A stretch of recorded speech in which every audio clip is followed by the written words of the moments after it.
To die for carrot cake. That sounds delicious. We're going to be making the best carrot cake ever, and it's moist and delicious.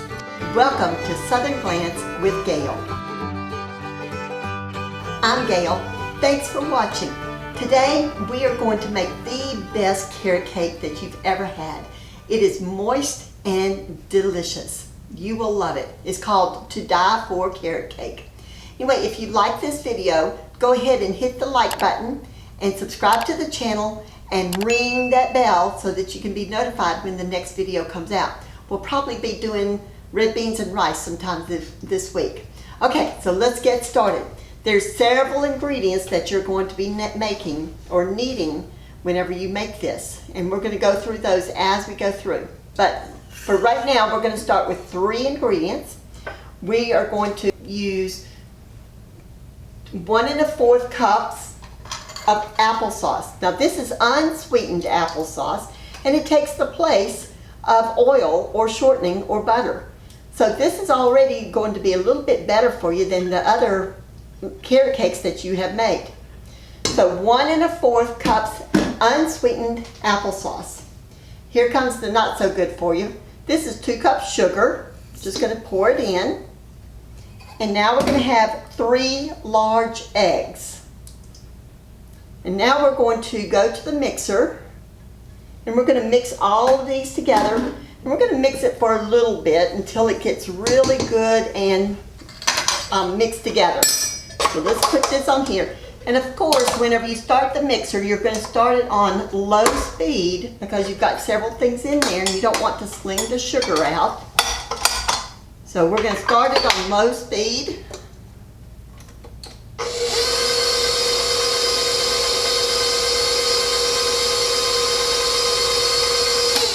Okay, now we're going to go on kind of high speed.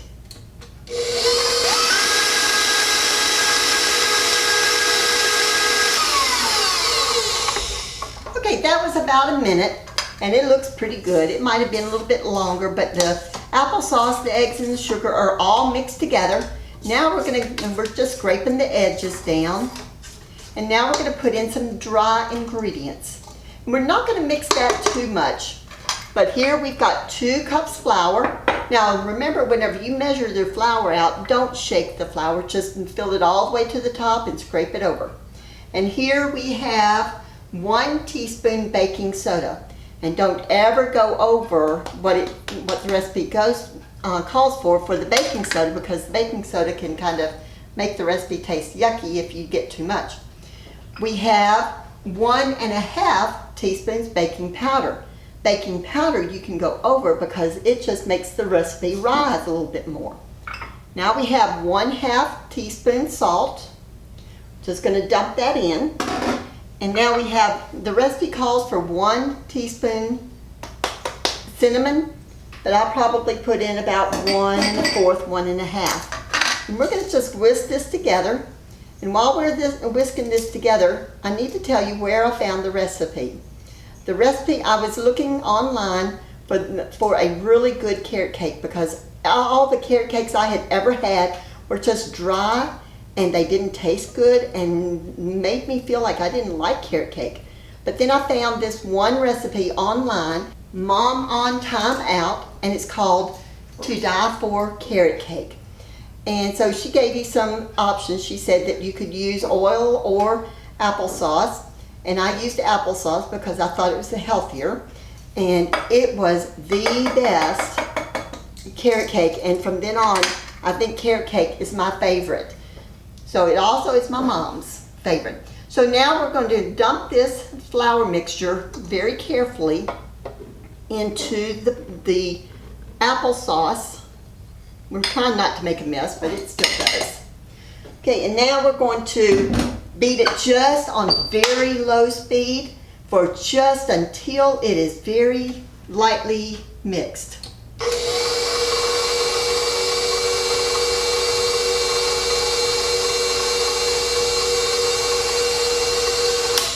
Okay, let's scrape the sides of it.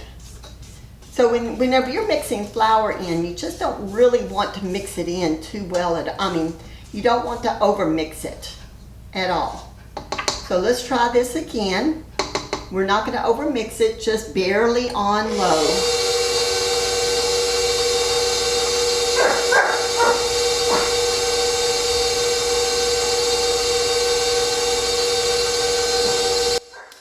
Okay, there we go. I think that about does that. So now let's bring it down. And I'm gonna just leave the container right here, and we're gonna add some more ingredients. So this is basically like 3 steps until we get it to the oven. Oh, I forgot the most important part. Preheat your oven to 350 degrees. Okay, so now, and I've already got our oven. We're gonna take 2 cups of shredded carrots. Whenever you shred the carrots, you can do several things. You can actually just buy the shredded carrots if you want at the store, but these I shredded myself because I wanted the really fine shredded carrots. So I just got this mandolin I need to show you, and it's just got the fine, you can see here's the fine shredding and here's the bigger shredding. So I just used the fine, I put it right up here, and I started shredding the carrots. You do need to watch out that you're not shredding your fingers. So they give you this little thing to shred it with, like this. But it's kind of hard to use that sometimes. All right, so anyway, so I shred my own carrots and I make them super fine. When you're measuring out 2 cups, do not overstuff it. Don't press it down, just lightly fill the 2 cups and that's fine. So we're gonna add the 2 cups in here. And we're going to add 4 more ingredients. And this is what makes it really good. Okay, there's the carrots. Now we're going to add 1 cup shredded coconut in here. And now we're going to add 1 cup pecan, these are walnuts. But for the walnuts, and if you've ever watched any of my videos so far, you will know that I like to go through the nuts. And I'm going to just show you this because whenever you go through the nuts, you're bound and determined to find some shells in there. And that would be awful to bite into something and have a shell. So this is what I found in here.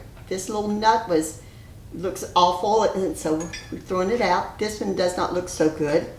This is a shell that I found in there. And look at this one. I don't know whether you can see it, but it has a shell there, right there. And see, that's how come I hand go through the nuts. I don't want to have anybody hurting their teeth on it. The other thing I do is I break them apart by hand, because if you cut them with a knife that we will do later on, then it leaves little slivers of the nuts, and I just like whole nuts.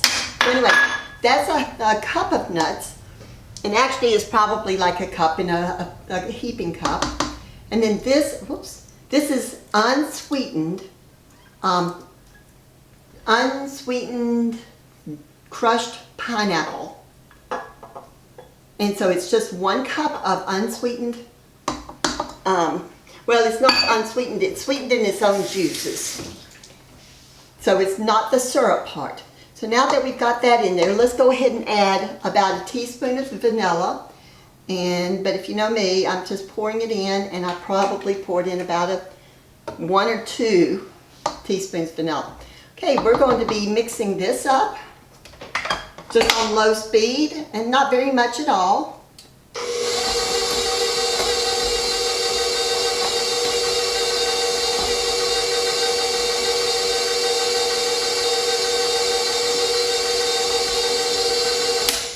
Okay, and that is done. So now let's get this out, and we're almost ready for the oven.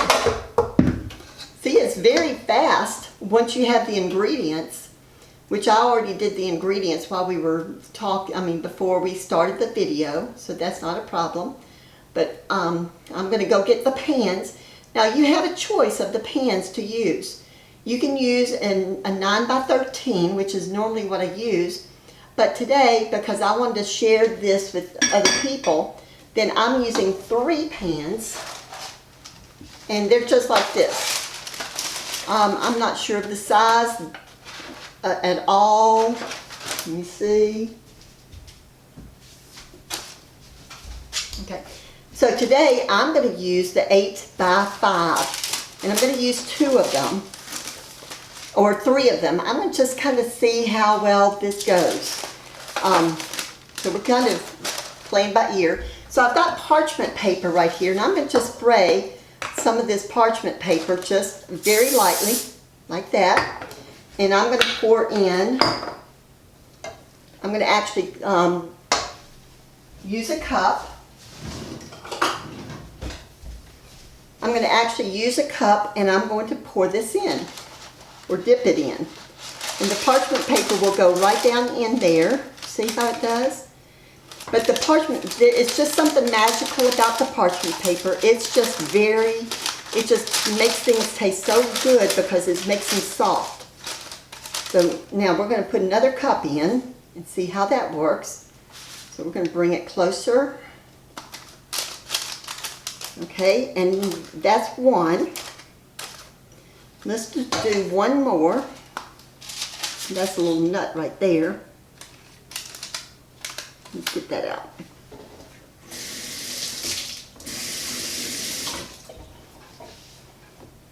Okay, now let's do another one. Spray it a little bit.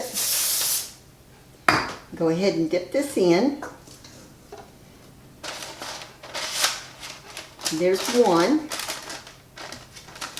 Let's see, let's move the parchment paper around.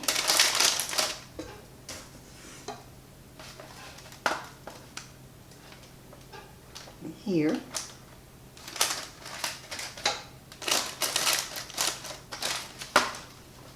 And I do think that we'll have enough for 3.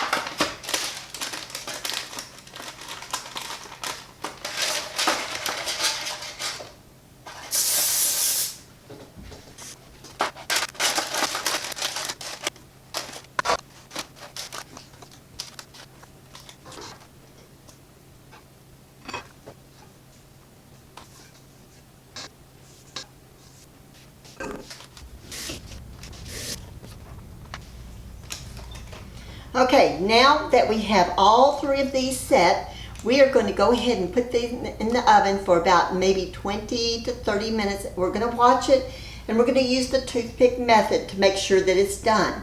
So you just stick a wooden toothpick in the middle of it and then pull it out. If there's dough on the toothpick, it's not done yet. Okay, 350 for about 25 to 30 minutes. Let's get that done. And we're back. We have freshly made carrot cake, and it's really, really moist. See this? It's very hot, so I did go ahead and take it out of the containers. I took the parchment paper off, and I just laid it on here so that it's going to be cooled. So what we're going to do now is we're going to make an icing. It's a cream cheese icing. So it only takes 4 ingredients, and then we're going to put some nuts on top. So let's go ahead. This is 8 ounces of cream cheese, and it is softened. So if you wanted to, you can have it fat-free, and that would be maybe a little bit healthier. I didn't do the fat-free, but we're going to add to the 8 ounces of cream cheese. We're going to just go ahead and put in 1 stick of butter, which is 1/2 cup butter. And now we're going to put this on the mixer. We're going to mix it. We're going to mix it at low speed first, and then we're going to go to high, and this is going to take until it's good and creamy, so it might take a couple of minutes. Oh, but I forgot to tell you, it took a lot longer than 30 minutes for the carrot cake to get done. It was probably in there 40, 50 minutes, because if you're doing the toothpick test, you just need to make sure that each oven is different, and so what works with your oven might be different than my oven. So just do the toothpick test. Whenever you put the toothpick in the carrot cake and you take it out, there's no dough, that means that it's done. So I did that, but it was a lot longer than 30 minutes. Okay, so what we're going to do right now, like I said, we're going to cream this butter and cream cheese. And we're going to do it slow, and then we're going to speed it up, and we're going to just do this for several minutes until it gets really good and creamy.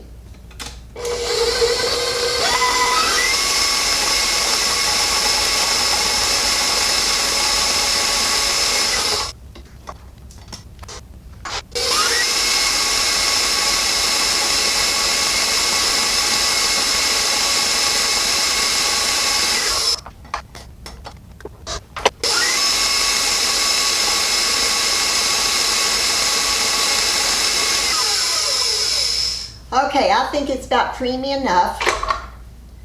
We're going to go ahead and scrape it down one more time, and then we're going to add a couple of things. We're going to add 1 box of confectioner sugar, which is the same as powdered sugar. It's actually 1 pound. So, and I like the C&H brand like this. So here is 1 pound of sugar, powdered sugar. So it might be where you're from, what you call it. And then we're going to just pour in some vanilla. Like I said, it's about 1 teaspoon, but with me it's probably more like 2, maybe 3 teaspoons, because I like the vanilla taste. All right, and we're going to beat this. Now, if we beat it on high speed, then it's going to sling that powdered sugar all over the place. So we're going to beat it at first at low speed, and then we're going to gradually get into the high speed. But we're going to beat this until it's really good and mixed together.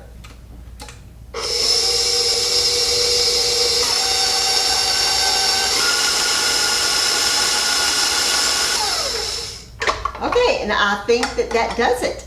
So let's take this off. We're going to move the mixer, and we're going to bring our carrot cake over. So here's what it looks like.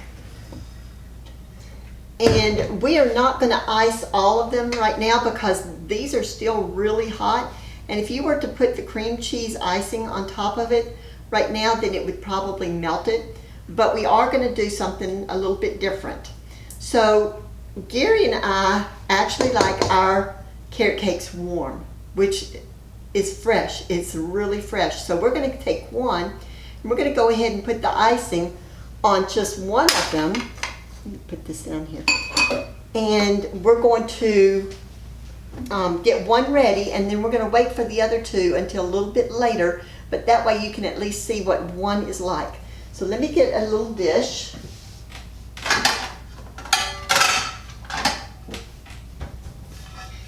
I'm going to put one right on top of here and move the others away. We're going to let those cool, and then we're just going to go ahead and ice this one, and then we're going to eat it because it's really nice and warm. Now what I have done in the past though is I'll just put cream cheese icing out on the side of it and just give it to people that way, and let them ice it themselves. That way it's not going to melt the icing. But I wanted you to see, so you can kind of see that it's already melting the icing, but we don't care because we like it this way. And we'll probably go ahead and take some pictures of the others as we get through with that. And you can ice the sides if you want, but I especially just wanted to ice the top of it. Now, what we do at the last, here's some walnuts that I did chop with a knife, and we're just going to sprinkle on top of it. See, just like that. And you have little slivers around here. And then you have a nice fresh carrot cake. And we're going to go ahead and cut into it so that you can see what it looks like.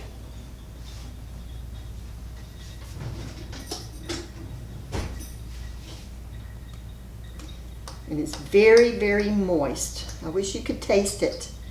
Wish you could smell it right now. But see, look at that. Doesn't that look yummy? All right, so thank you so much for watching. And remember that if you like this video, just go ahead and hit the like button, subscribe to our channel, and ring the bell, because the next video that comes out is probably going to be red beans and rice, maybe this week sometime. So thanks for watching. See you later.